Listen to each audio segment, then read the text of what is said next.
अगर आप ट्रेडिंग को सीरियसली लेते हो और ट्रेडिंग को अपना एक सोर्स ऑफ इनकम बनाना चाहते हो तो ये वीडियो पूरा देखिए। इस वीडियो में मैं आपको बताऊंगा 6 biggest mindset mistake in trading. और नॉर्मली बोलूं तो हर एक प्रोफेशनल ट्रेडर ने स्टार्टिंग के टाइम में ये मिस्टेक किए होंगे। तो अगर आप अभी भी बिगिनर है तो आप भी ये मिस्टेक करते होंगे। तो ये 6 बिगेस्ट माइंडसेट मिस्टेक क्या है कि जो एज अ लर्नर या as a beginner in trading हम सब लोग करते हैं, लेकिन अब ये मिस्टेक हमें रिपीट करनी नहीं चाहिए। अगर आप चैनल पे नए हो तो पहले चैनल को सब्सक्राइब कीजिए और वीडियो को लाइक कीजिए। तो चलिए वीडियो को शुरू करते हैं। दोस्तों, जैसे हर प्रोफेशन में आपको सालों का टाइम देना पड़ता है, जैसे कि डॉक्टर, इंजीनियर, सिविल सर्विस या कुछ भी, लेकिन पता नहीं लोग ट्रेडिंग में क्यों रातों रात अमीर होना चाहते हैं। तो ये पॉइंट को अपने अंदर घुसाना है कि trading is not a get rich quick scheme. अगर आप ये माइंडसेट से ट्रेडिंग में आए हो कि 25 दिन में तो ट्रेडिंग के बारे में सोचना छोड़ो, कुछ और करने के बारे में सोचो। जब भी आप लोग दूसरों के पीएनएल देखते हो तो यह दो चीजें हो सकती है। एक, या तो आप इससे इंस्पिरेशन लेंगे और उन्हीं की तरह बनने के लिए डिटरमाइन करेंगे, जो कि काफी अच्छी बात है। लेकिन हर कोई इंसान ऐसा पेशेंस रखने वाला नहीं होता है। कई सारे लोग उन्हीं की तरह पीएनएल देखने के बाद कल से ट्रेडिंग करने लगते हैं और उन्हीं की तरह एग्रेसिव पोजीशन लेने लगते हैं और उनको होता है एक बड़ी लॉस। तो दूसरों की पीएनएल देख के कल से आप उन्हीं की तरह बनेंगे, ये सोचना गलत बात है। आप सचिन तेंदुलकर को देखकर कल से ऐसे ही खेलूंगा ऐसा नहीं कर सकते। तो सेम इन ट्रेडिंग ऑल्सो। तो दूसरों की पीएनएल देख के तुरंत आपको ग्रीडी नहीं बनना है। हाँ, उनसे इंस्पायर होके और फिर हार्डवर्क करके पेशेंस रख के आप इन फ्यूचर उनके जैसा बनने का सोच सकते हैं। जब आप लोग ट्रेडिंग के लिए अकाउंट खुलवाते हो तो उसके 2-3 दिन बाद आपको टिप्स और एडवाइजरी के लिए कॉल आना स्टार्ट हो जाता है, क्योंकि कहीं ना कहीं जो हमारा ब्रोकर है वो हमारा नंबर किसी और के साथ लिंक कर देता है।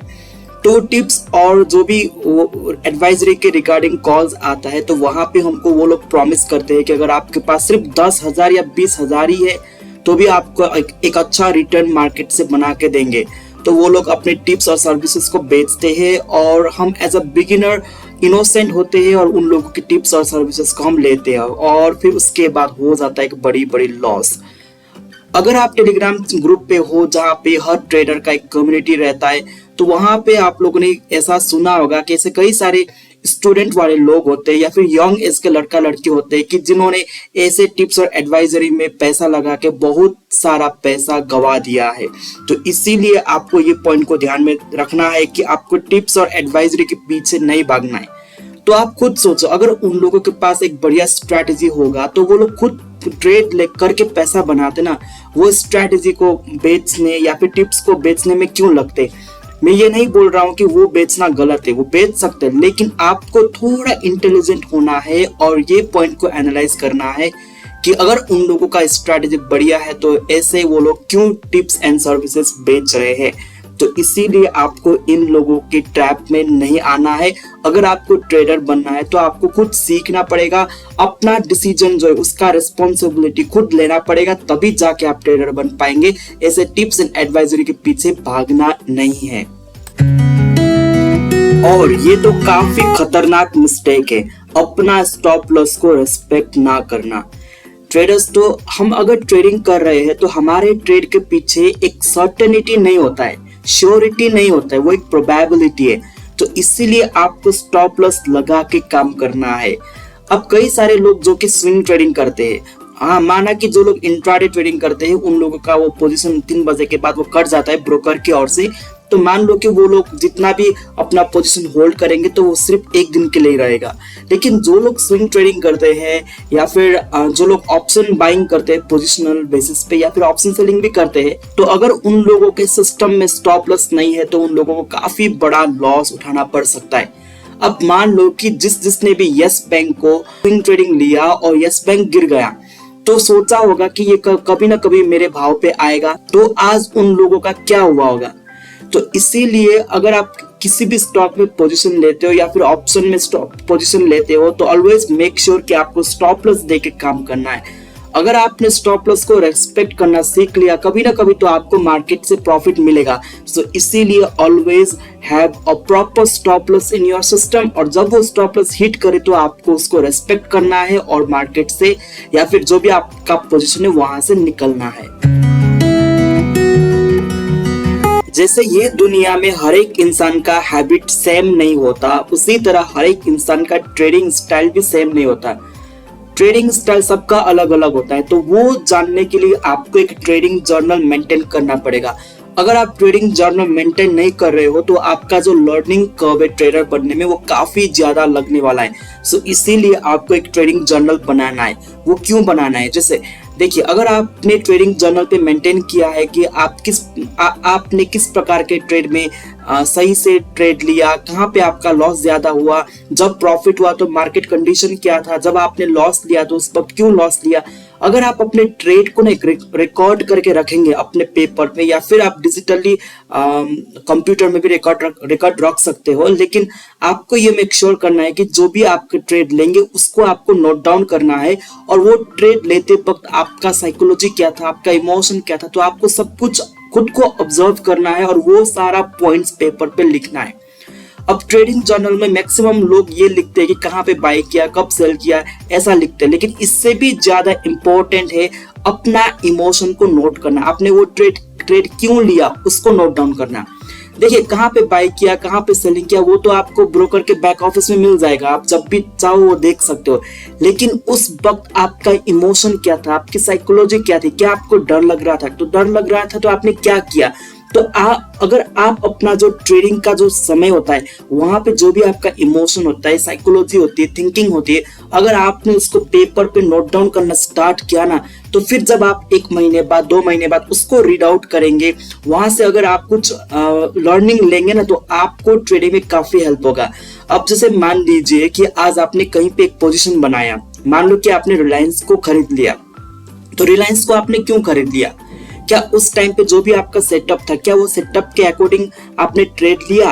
तो सारा पॉइंट्स आपको नोट डाउन करना है, तो इससे आपको लॉन्ग टर्म में काफी बेनिफिट मिलेगा। अब मान लो कि आज आपने रिलायंस में ट्रेड लिया, अब मान लो कि वो ट्रेड अच्छा चल गया है, लेकिन आपको पता चला कि आपने तो अपने सेटअप के ऊपर ट्रेड ही नहीं लिया, जो आपका सेटअप नहीं था उसके ऊपर ट्रेड लिया। तो ये आपको खुद को कंट्रोल करने में या फिर खुद को समझने में हेल्प करेगा कि आप किस प्रकार के ट्रेडर हो। देखो, अगर आप ट्रेड में प्रॉफिट कर रहे हो लेकिन वहां पे आपने अपना सेटअप को यूज नहीं किया, रूल्स को ब्रेक किया, लेकिन फिर भी आपने प्रॉफिट किए, तो वो आपका अच्छा ट्रेड नहीं है। लेकिन आपने मार्केट में लॉस किया लेकिन अपने सेटअप को फॉलो किया, रूल्स को फॉलो किया, फिर भी अगर आपको लॉस हुआ ना तो वो ट्रेड अच्छा है। सो इसीलिए आपको अपने ट्रेडिंग जर्नल को मेंटेन करना है, वहां पे लिखना है, नोट डाउन करना है, जो भी मिस्टेक्स आप कर रहे हो, जो भी आपका स्ट्रेंथ है, आपका वीकनेस क्या है ड्यूरिंग द ट्रेडिंग आवर, वो आपको नोट डाउन करना है और आपको देखते रहना है, महीने में या हफ्ते में देखते रहना है और उससे आपको कुछ सीखना है। जो भी आपका ट्रेडिंग जर्नल है ना वो आपके लिए भगवत गीता की तरह है। जैसे जीवन में एक भगवत गीता कितना इंपॉर्टेंट रहता है, तो इसीलिए एज अ ट्रेडर के लाइफ में, ट्रेडिंग करियर में उन हर एक ट्रेडर का उसका पर्सनल जो ट्रेडिंग जर्नल है वो उसके लिए एक भगवत गीता की तरह है, राइट। तो इसीलिए ऑलवेज मेक श्योर कि आप ट्रेडिंग जर्नल को मेंटेन रखें। ट्रेडिंग में हमारा पैसा लगा हुआ होता है। अब जब वहां पैसों की बात है तो वहां पे ह्यूमन इमोशन तो जरूर होता है, तो इसीलिए ट्रेडिंग में इमोशन से ज्यादा इंपॉर्टेंट है आपका लॉजिक, आपका टेक्निकल और जो प्रैक्टिकल बात है वो इंपॉर्टेंट रहता है। जो हमारा इमोशन है वो इंपॉर्टेंट नहीं रहता है, इमोशन हमको ट्रेडिंग में धोखा देता है। तो इसीलिए एज अ ट्रेडर आपको इमोशनल नहीं बनना है, आपको लॉजिकल बनना है, प्रैक्टिकल बनना है, आपको जो ग्राउंड रियलिटी है उसको देखना है। अब कई सारे लोग क्या करते हैं कि जैसे ट्रेडिंग में आज मार्केट गिर रहा है, बैंक निफ्टी गिर रहा है, राइट, तो उसके बाद तुरंत वो लोग अपसाइड के लिए पोजीशन बनाते हैं, क्योंकि उन लोगों को लगता है कि मार्केट गिर रहा है तो इसके नीचे तो नहीं जाएगा। लेकिन क्या होता है, फिर मार्केट और नीचे चला जाता है। तो वहां पे आपने क्यों ट्रेड लिया? आपने इसीलिए ट्रेड लिया कि मार्केट नीचे आ रहा है तो हम इसको खरीद लेंगे क्योंकि ये मार्केट एक बार बाउंस करेगा। देखो, आपको ट्रेडिंग में इमोशन को लेके नहीं आना है, आपको प्रैक्टिकली देखना है। हाँ, अगर मार्केट गिर रहा है तो अगर आपका वहां कोई रिवर्सल का सेटअप बन रहा है तो आप ट्रेड ले सकते हो।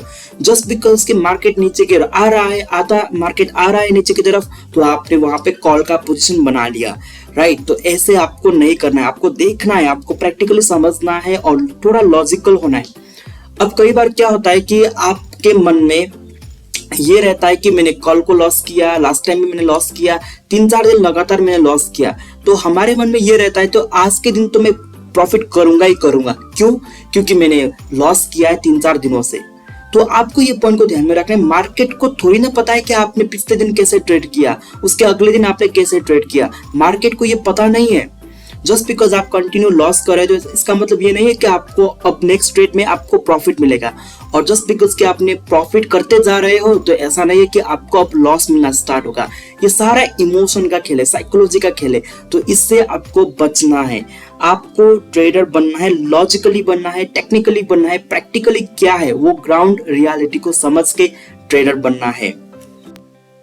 आई होप कि ये 6 पॉइंट आप लोगों को समझ में आया। तो अगर ये मेरा वीडियो अच्छा लगे तो चैनल को सब्सक्राइब कर देना, वीडियो को लाइक कर देना। अभी के लिए इतना ही। Thank you so much. जय हिंद दोस्तों।